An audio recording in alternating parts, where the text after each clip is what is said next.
โอเคมาสูงค่ะเนาะอันดังสุดก็ขับใจทุนจกเมืองไต้เซนบีฮองค่ะเนาะกับนั้นแหละมาตึกส่วนการพร้อมโฮมหนังหือปกติเกิดขึ้นในเมืองไต้ค่ะเนาะ55 เจเวงค่ะกับนั้นวันนี้ตกอยู่วันที่5เดือนธันวาคมปี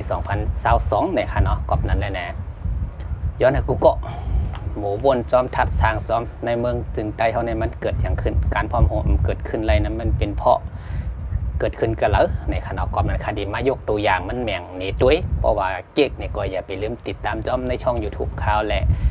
ติดตามใน Facebook ค่ะเนาะหนังเหือปกติฮู้จักมักจือกันกว่าแต่ดังนานั่นในค่ะเนาะกอบนั้นเฮาเฮ็ดเหมือนไหนในก็เฮาวนตามเมื่อน่ะตาหนอเตียนคือเฮาค่ะเนาะกอบนั้นสั่งรายการพร้อมโฮมเฮาในเฮามาตัวจอมกันทัดช้างจอมกันปียาวข้าวหึงค่ะเนาะข่าวตั้ง70 ปีปลายเมืองเฮาก็อำกวนขอแค่การพร้อมโฮมก็เกิดขึ้นไหลว่าจุ่มไหลเจ้าไหล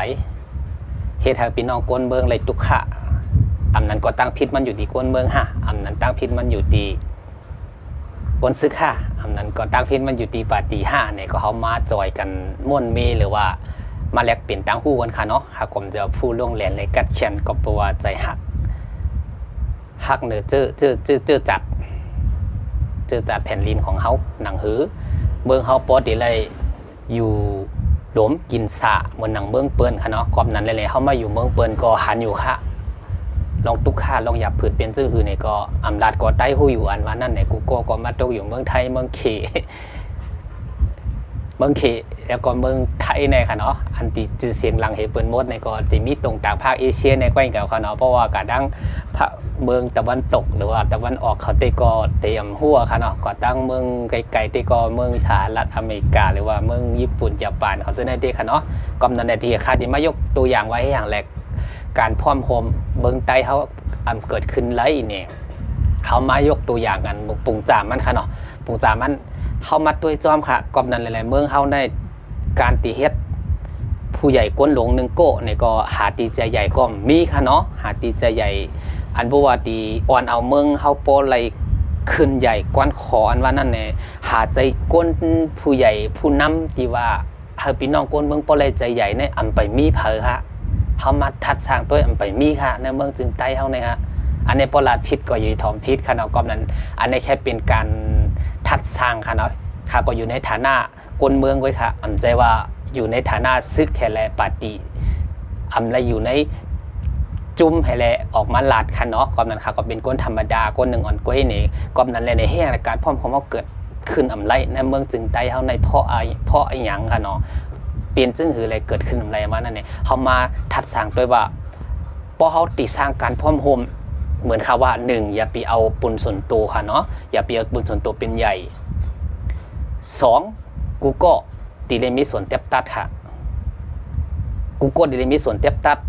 ปุ่งจามมันค่ะเนาะเขามีหมู่ว่านอะไรเขาห้องว่าหมู่ว่านปุ่งจามมาค่ะอยู่เมืองป้อนในปุ่งจามมันจะในขนาดในเส้นบีแต่เส้นบีเนี่ยมันเป็นเมืองอยู่เยอะเป็นเมืองเส้นบีเป็นเปิ้นเรียกว่าเป็นเมืองแต่ว่ามันก็อยู่ในฐานะเมืองใต้เขาค่ะเนาะเพราะเหมือนเขามายกตัวอย่างกับเมืองไทยใจอะเป็นเมืองไทยแต่มี50มี70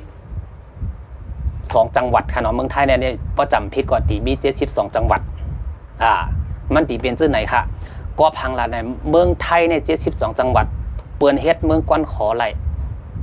72จังหวัดในกันในมันตีแม่งกับจังหวัดเนี่ยคือว่าเป็นเมืองค่ะปุ่งจามใต้เฮาตีหรือว่าห้องว่าเป็นเมืองเหมือนสีป้อจอกเมก็ให้ในดีค่ะเนาะเส้นหวีเพราะว่าเส้นหวีเนี่ยก็ลงมาลาเชียวเพราะป่นเส้นหวีก็เป็นกุนหลวงตีเต้มันก็เป็นเมืองใต้หมดค่ะเขาต้องมาแม่งกันว่ามีหลายเมืองค่ะอันในตีเต้เมืองนี่คือใต้กับจังหวัดค่ะเนาะเมืองไทยมันเรียกว่าจังหวัดเขาก็รู้ว่าเป็นเมืองไว้ค่ะเพราะปุ่งจามใต้เขาลัดจูกันกูว่าเนี่ยค่ะเมืองใต้เขาในมีหลายจีเวงค่ะในปุ่งจามมันตีเป็นเหมือนค่ะว่ายกตัวอย่างว่าเมืองใต้เขาในมี55จีเวง55จีเวงเนี่ยเขาหลูมีแค่ผู้นำกูเลียวไว้ค่ะมันหลูเป็นซึ่งไหนครับก็ช่างแหละเพราะเขามีผู้นำกูเลียวเนี่ยเขาตีให้หือเทียบตัดเขา55จีเวงเนี่ยเขาหลูเลือกผู้นำกูเลียวไว้อันนี้เพราะว่ารัฐเป็น55จีเวงมันแห้งกว้างนะคะก็ตีมายกตัวอย่างปุ่งจามในเส้นหวีไว้ค่ะเนาะในปุ่งจามในเส้นหวีเพราะเขามีหลังคาเฮือน เฮงหลังคาเนี่ยแหละเฮงหลังคาเฮือนหรือว่าเฮงหนึ่งหลังเฮงหนึ่งเฮงหนึ่งเฮงหลังคาเฮือนค่ะเนาะเฮือนก้นเนี่ยมีเฮงหนึ่งกำในเอามาตีก้นว่า1เฮือนเนี่ยมี5โก้ค่ะล้อแต่ว่าก้น5โก้ใน1เฮือน1หลังเนี่ยมันตีความปลายวนเหมือนกันค่ะปลายวนเหมือนกันซึ่งเขาดีอยู่จ้อมกันเลยค่ะล่ะเขาหลมีปักเปิงค่ะเขาโหลดตั้งปักเปิงขึ้นมาค่ะย้อนว่าเขาย่อมเฮ็ดปักเปิงขึ้นมาเย้าเนี่ยกำในเขามาซุ่มกันในค่ะตีพี่น้องกูเจ้าคือค่ะเนาะพี่น้องกูเจ้าคือตีเขาย่อมเฮ็ดปักเปิงห้างเผยห้างมันเฮแลก้อยกะเอาปักเปิงมันมาใจตัวพี่น้องเจ้าคือไผเจ้าคือมันลองกะวนด้วยค่ะจงมั่นใจค่ะเนาะพอจีก็เอาพอเบาก็เป็ดค่ะอันนี้ก็ขาก่อนไรเส้นนี้ไปเนาะแต่ว่าเฮาดีมาลานนี่กันว่าลองพ่อมเนี่ยมันซึ่งหือหลานเนี่ยติมันก็ง่ายค่ะบ่เอาใครเฮ็ดค่ะเนาะย้อนเปว่ามันอยู่ตีก้นอันใครไล่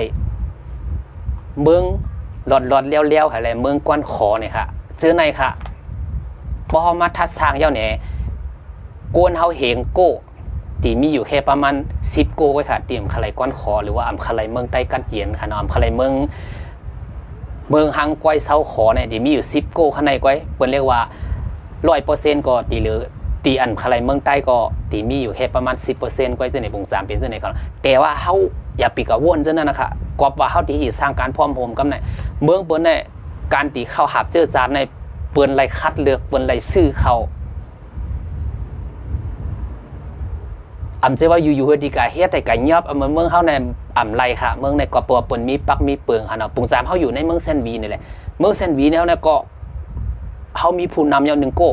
กับในผู้นำเฮานั้นติอ่อนเมืองเซนวีเฮากว่าจ่องมันติรอดอยู่ค่ะเมืองเซนวีติขึ้นใหญ่ใหม่สูงข้าวตั้ง3ปีหรือว่า1ปี4ปีค่ะเนาะเมืองไทยบ่นี้เฮ็ด4ปีค่ะการเป็นผู้นำ1โก้ค่ะเนาะแต่ว่าเมืองนอกจะได้เฮาก็ฮู้ก็ว่าเฮามาอยู่เมืองไทยเฮาก็เรียบเห็นจ้อมว่า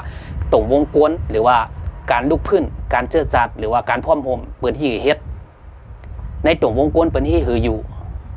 นั้นก็ในสภาค่ะเนาะในสภาเมืองมานก่อนที่ห้องว่ารถต่อดีว่านั้นกอบนั้นตีเตงมันก็ใต้เฮาก็มีขนาดกอบว่าใต้เฮามีอยู่กับในหือล่ะเนี่ยผู้นำของเฮาในตีว่าตัวแทนคนเมืองนั่นนะคะอันในค่ะสำคัญหรือว่าอายุใหญ่กันในค่ะอันนี้ก็ยกตัวอย่างคร่าวๆแค่นั้นก็เปิ้นในคดีมาลาดว่าเฮาตีการสร้างการพร้อมโฮมอันบ่ว่าเฮามีเฮือนหลังคาเฮือนในเหงเฮือนเย้าเฮาตีมาแหม่งกันเฮาที่อยู่จ้อมกันเลยค่ะเฮาหลู่วนมาเหมือนหนังก้นเฮือนเดียวกันก่อนค่ะปุงจามมันโดเป็นก้นเฮือนเดียวกันกับในก้นเฮือนเดียวกันเนี่ยเฮามีหลังคาเย้าเหงเฮาว่า1เฮือนเนี่ยเฮาตีว่ามีแค่5โก้ค่ะแหละ10ก็50 100ก็500 1,000ก็มี5เหงอะค่ะนะ5เหงเนี่ยแต่ว่าก้น1โก้ก้น5โก้ก็ความคิดเหมือนกันปลายวนเหมือนกันตั้งเฮ็ดก่อนเหมือนกันเกิดก่อนเกิดมาเดียวกันตายก่อนตายมาเดียวกันกูนเฮาในกูโก้มันต้องมีเกิดมีตายมีเกิดกูวันแล้วก็มีตายกูวันค่ะกูวันเลยค่ะเนาะกอบนั้นแหละเนี่ยเฮามาด้วยจอมเยาะกอบสังว่าเฮ้หือแหละการพร้อมโฮมเมืองเฮาเกิดขึ้นไรก็เปว่าเอาปุ่นส่วนตูขนาดเฮามีหลังคาเหงหลังคาเฮือนเนี่ยเพราะว่าผู้นำเฮาเอาปุ่นส่วนตูให้ไรต้วยเปิ้นเรียกว่าต้วยก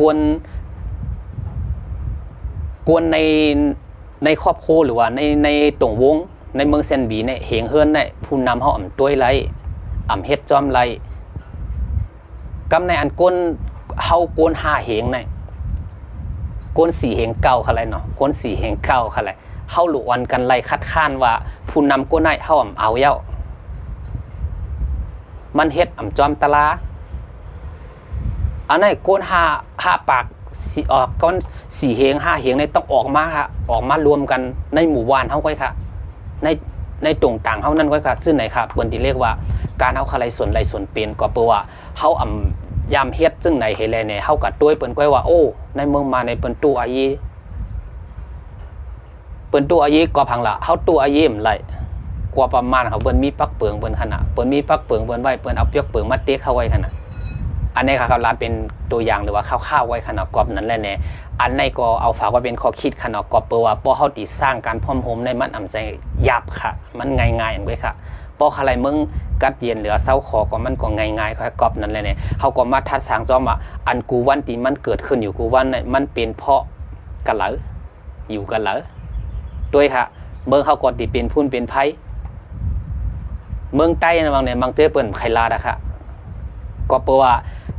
กวนเฮ็ดมันอ่ำไรเซ่ไผค่ะเนาะกวนเฮ็ดมันมาเนี่ยมันเฮ็ดดูเหลียวหมดอะค่ะด้วยค่ะตั้งแต่ปอดจานยันถึงมือตั้งเมืองใต้ปอดออกเขาค่ะปอดห่องเขาค่ะเนาะภาคเหนือเพราะเหมือนเมืองเขาก็ภาคเหนือรัดชันเหนือค่ะเนาะรัดชันเหนือด้วยค่ะตั้งแต่เมืองไทยยันขึ้นปูตั้งติดตั้งเมืองขี่ในเหลียวหมดนะคะเปิ้นเรียกว่ากวนเฮาในพอเขามีเป็นผู้นำตีกัดเขียนตีโรงเรียนเตรียมใครกวนเมืองตุกซุ่มใครกวนเมืองตุกขะเฮาหลุกวันกวนเมืองค่ะเฮาหลุกวันกวนเมืองเฮาค่ะมันโปอ่องเป้ลองตุกขะลองหยับผืดหนังเหือพี่น้องกวนเมืองตีน้ำขึ้นพอกวนเมืองเฮาน้ำเอ็นแห้งเฮาก็เพิ่มขึ้น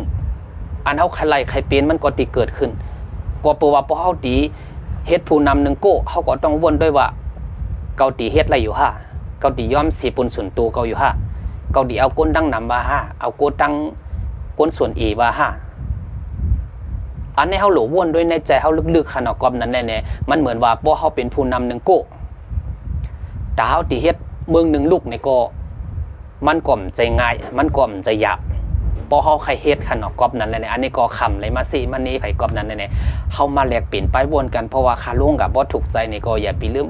ปันดังหันถึงมาเหมือนกับว่าเฮามาแลกเปลี่ยนทางฮู้ค่ะเนาะพอใครโทรมาก็โดยจอมคลิปที่คาลุงก็ค่ะเนาะบ่โทรก็มีกอบนั้นแน่ๆซึ่งหือก็เย้าเฮาเฮ็ดเหมือนไหนเฮาอย่าไปหวังผลเหมือนไหนก็เปว่าพี่น้องใต้เฮาเหมือนค่ะว่าบ่มีประชุมหรือว่ามีปังกลุ่มหรือว่าปุกีปุธรรมานห้องเอาเขาว่าไว้ค่ะละพอเฮิรนตัวเฮิรนจานก็กะเย้าค่ะละเอาปีนู่เขาว่าเอาปีนั่งเขาว่าเอาหน้าสาวเขาว่าเอาหน้าโขยเขาว่ากว่าเปว่าเฮายอมเสียยอมเสียปุนส่วนตัวค่ะเนาะยอมเสียปุนส่วนตัวให้แหละกรมนาต่อลินเมืองเฮืองวันก็ตีเครื่องมันอยู่ข้าวตั้ง70 ปีไปอะค่ะตายก็ตายหลายชุดเกิดก็เกิดมาติก็อันเกิดมาก็เปิ้นผู้ฝังไว้อะค่ะเปิ้นผู้เอาป้ายปิ่งหญ้าอะไรเปิ้นเต็กลูกหลานเฮาเกิดออกมาวัน2 วันขบ2 ขบก็เปิ้นเอาป้ายปิ่งหญ้าเปิ้นเต็กเอากฎหมายเปิ้นเต็กเอาปักเปิงเปิ้นเต็กให้ใหญ่ขึ้นมามีใจกล้าหัดทานให้ตาตีสู้ตาตีเถียงตาตีคัดใจว่าก็บ่ดีไล่เมืองใต้เฮาหนังเฮอบ่ดีขึ้นใหญ่เฮเมืองมันหนังเฮอดีขึ้นใหญ่เฮเมืองไทยหนังเฮอดีขึ้นใหญ่เมืองเขจื้อเนี่ยมีปลายวนฮะผู้นำใต้เฮาค่ะเนาะอำไรซี่ค่ะค่ะเนาะเดี๋ยวผู้นำใต้เฮาบ่มาด้วยก็เป็นซื่อนั้นก้อยค่ะเนาะอันไหนก็ลองเอากะวนด้วยค่ะอันไหนก็ไผกินทุนก็มันนี่ต้องโคตรในปงจามันเป็นจังได๋ค่ะเนาะมันเหมือนว่าน่ะผู้นำใต้เฮาเนี่ยมีค่ะแต่ว่ากล้าหาญกล้าฮัดออกมาลาดว่าเขาเดี๋ยวเมืองกวนขอก็ดีเอาก้นเมืองเอาใน12 ล้านนะครับมันบ่ไหลกว่าดังนามันบ่ไหลเขาดัง3 ปีเขาดัง1 ปีก็หลู่เฮ็ดให้มันไหลเฮ็ดไหลปีหน้าปอกก้นเมืองตึกหักกดโตแห้งปอกก้นเมืองหนุนหลังเย้าแหน่อันโกตีเฮ็ดก็มีแห้งใจค่ะเนาะก้นตีใครมาเฮ็ดซึกก้นตีใครมาต่อสู้จอมก็มันดีมาทั้งนำมันดีมาทั้งหลังทั้งก้อยมากอบนั้นแน่ๆฝากไว้เป็นข้อคิดขนาดกอบว่าค่ะก็ดีลงคลิป1 วันปอดอีดิทจะไหนก็ไหนขนาดกอบนั้นแน่ๆเพราะว่าเก๊กก็อย่าไปลืมจอยกดไลค์กดแชร์ปันค่ะเนาะ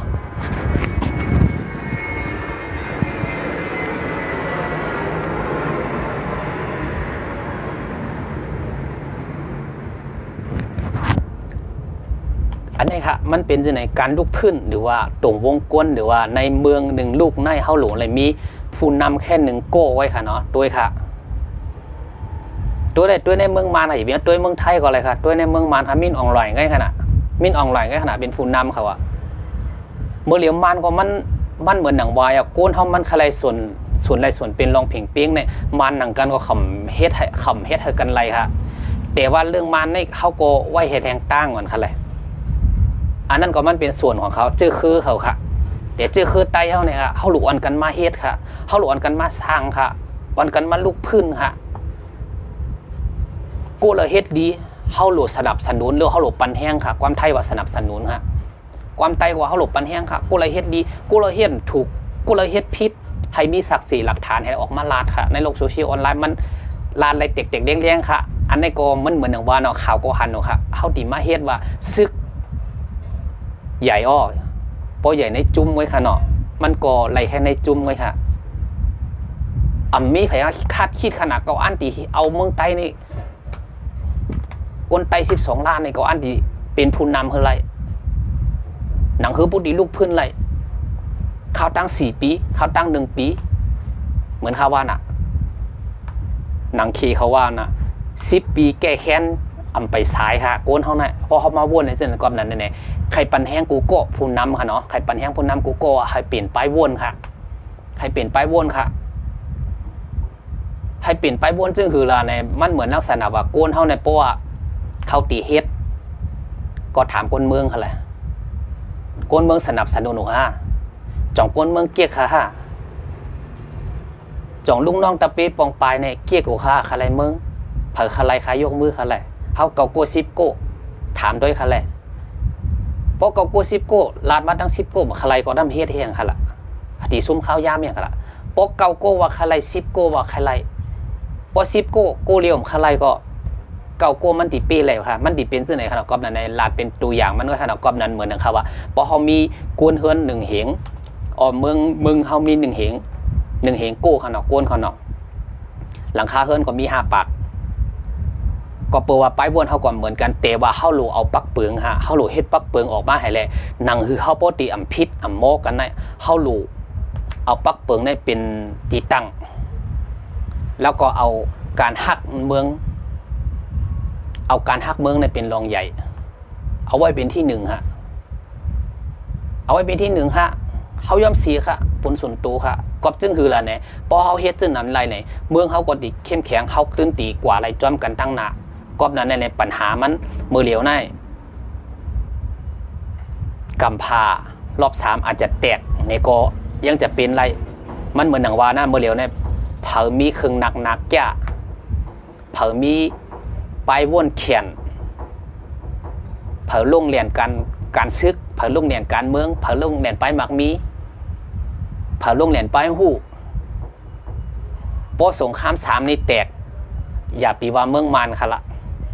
ตั้งกำพาค่ะหิมหอมเขาเจอในก็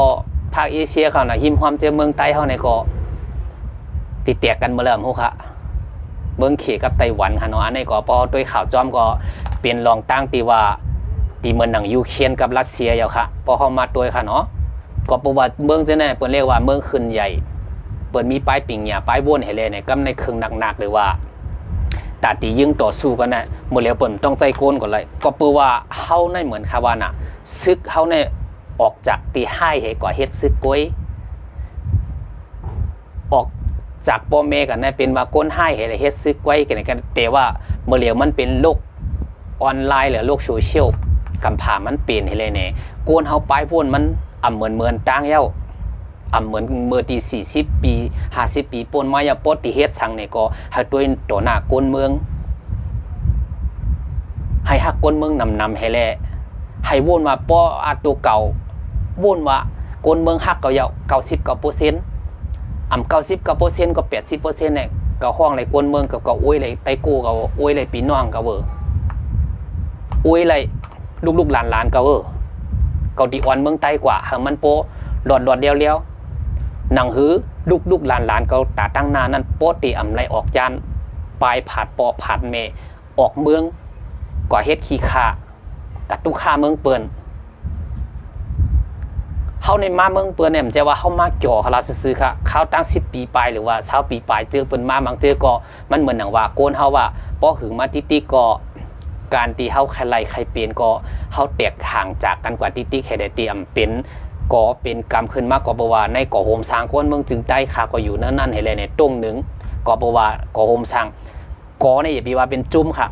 ถ้าก้อนหนึ่งคำย้อมหับเป็นจุ้มค่ะเนาะพอไผมาว่าจุ้มก่อโฮมสร้างอันว่าในคิดผิดหรือว่าวนด้วยใหม่ๆก่ออันว่านั่นไหนพอเฮาสร้างขึ้นมาเย้าเนี่ยมันมีการตัดตี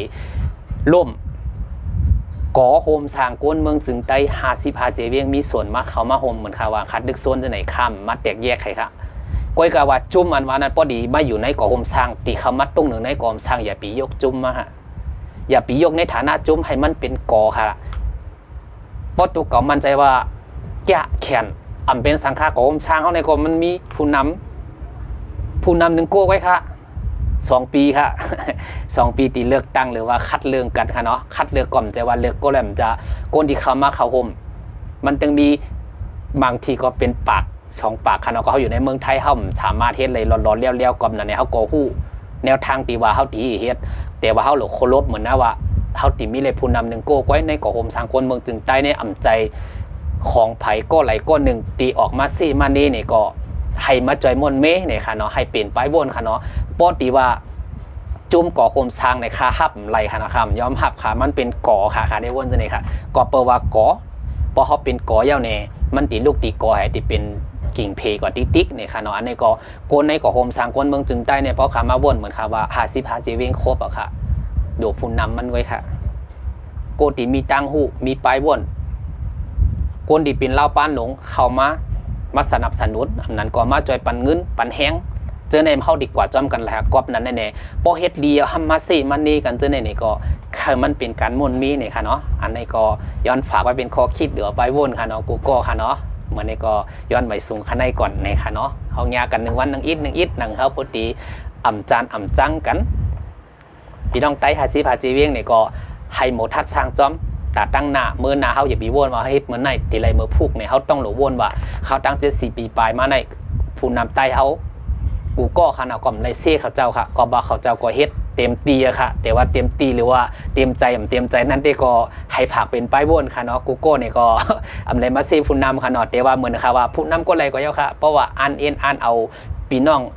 ไต้เอา12 ล้านขึ้นมืออยู่นะเมืองไต้เอาหลอนแล้วเนี่ยก็ค่าก็หนึ่งตีปันแห้งค่ะเต็มตีค่ะ1,000,000%ค่ะมันจะ100%ก็ค่ะเนาะอันนี้ก็เขามีใจฮักให้เลยเนี่ยเขามาตุ้งหนึ่งมันจะว่าเขามาสิมันนี้พี่น้องไต้กูปะกูไผ่ทำมาปอดจานปอดห่วงค่ะเนาะอันนี้ก็ให้ปองใจกันไว้นี่ค่ะเนาะอันนี้ก็เขาก็เป็นกวนธรรมดากวนหนึ่งให้เลยกวนเมืองสื่อโยอันก้อยเนี่ยแต่ว่าใจฮักเจอจาดในเขาอ่ำใครเปิ้นมาเด็กเตียงรูลายแหมตายพี่น้องเขาปล่อยว่าพอเขามาลาดเคยเจอในมันน้ำนาค่ะตีเปิ้นเฮ็ดดีมาปียาวข้าวหึงเนี่ยตีเฮาเจ็บใจที่สุดก็คือใต้หนังกันเฮ็ดดีกันเป้กินกันเจอในอย่าไปให้มันมีเย้าเนี่ยอย่าไปมาสร้างตั้งความแตกแยกหรือว่าสร้างปืนให้ต่อลูกต่อหลานเฮากว่าแท้งในกูก็ให้ปองใจสิกำพอได้ยินเอาเนี่ยก็อันนี้ก็ฝากไปกูก็ตีออกมาลัดการบ้านการเมืองหรือการซื้ออำว่าการเจอจัดเจอในใจฮักกูก็แต่ว่าเป็นพี่น้องใต้เหมือนกันมดเนี่ยให้กูก็ให้หมอว่นหมอคิดหมอเปลี่ยนไปบ่นในแร่ๆอันบัวหนังหือพี่น้องไต้เอาอยู่ในเมืองไทยก็ถ้าพวกใครมือเฮือนอำจะใครปลายบ้านในเมืองไทยอันพวกจะอยู่ในเมืองเขอันบัวใครมือเฮือนใครมืออยู่เมืองไต้เนี่ยให้มันเป็นซื่อนั้นขนมใจว่าใครปลายออกเมืองไต้ใครก็อยู่เมืองเขอย่าปีให้มันอะไรมีซื่อนั้นก็เปว่าพอเขาสร้างเป็นก่อขึ้นมาเย้าเนี่ยตาเขาคันไรส่วนไรส่วนเป็นเขามันตึนมีค่ะกอมนั้นแน่ๆเขาตีมีปักมีเปิงขึ้นมาเย้าเนี่ยก็มันก็ตึงตีเป๊ะผู้เขียนห้องเมื่อเรียเปิ้นไปวนเมืองเปิ้นในเปิ้นเอาความรุนแรงหรือว่าการตีมาเอากว้างเอากลางยิงกันเนี่ยค่ะมันหมดสมัยอะค่ะเนาะมันหมดยุคนี่ค่ะเนาะกอมนั้นก็ย้อนฝากไว้ขั้นในไว้เมื่อในวันที่5 เดือนธันวาคมเนี่ยก็ให้อยู่ดีกันกูก็อยู่ดีมีเงินห่างดีกึกปืนกันกูก็พี่น้องไต้50 เจเวงเนี่ยค่ะเนาะไม่สงค่ะ